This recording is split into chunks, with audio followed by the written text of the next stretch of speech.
Uyaqala ke sisi. Uyabona babhuti balungisa indlela. Ndiyababona tshomi aba ya. Kuthiwa ke uziminca nomphathi wabo. Kubhontshisiwe njalo wawunikwa yena ngoba nangapha uhlasana nendoda. Uhlala nendoda? Awumazi uThabo? Hayi bo wena.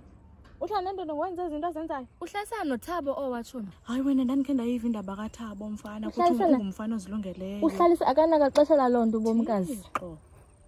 Wena iwazi ndandikhe ndayiva awukayiva amahemhem angalanyaka lo wetepo yayigqamile ke le yakhe kuthiwa ubhize bebhizi nabantu betepo. Uyakhumbula abantu babesofaka itepo Lobo wazifumanelo wakhe ba? Exactly.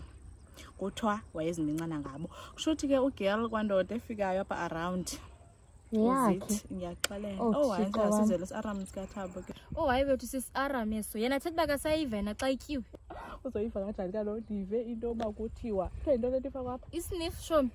Thusa apha. Kufaka Chomi. Uthi pha kwesisi ibuye ithi. Chomi suxoka. Adibane. That is why ke ngoku engamva uGayi.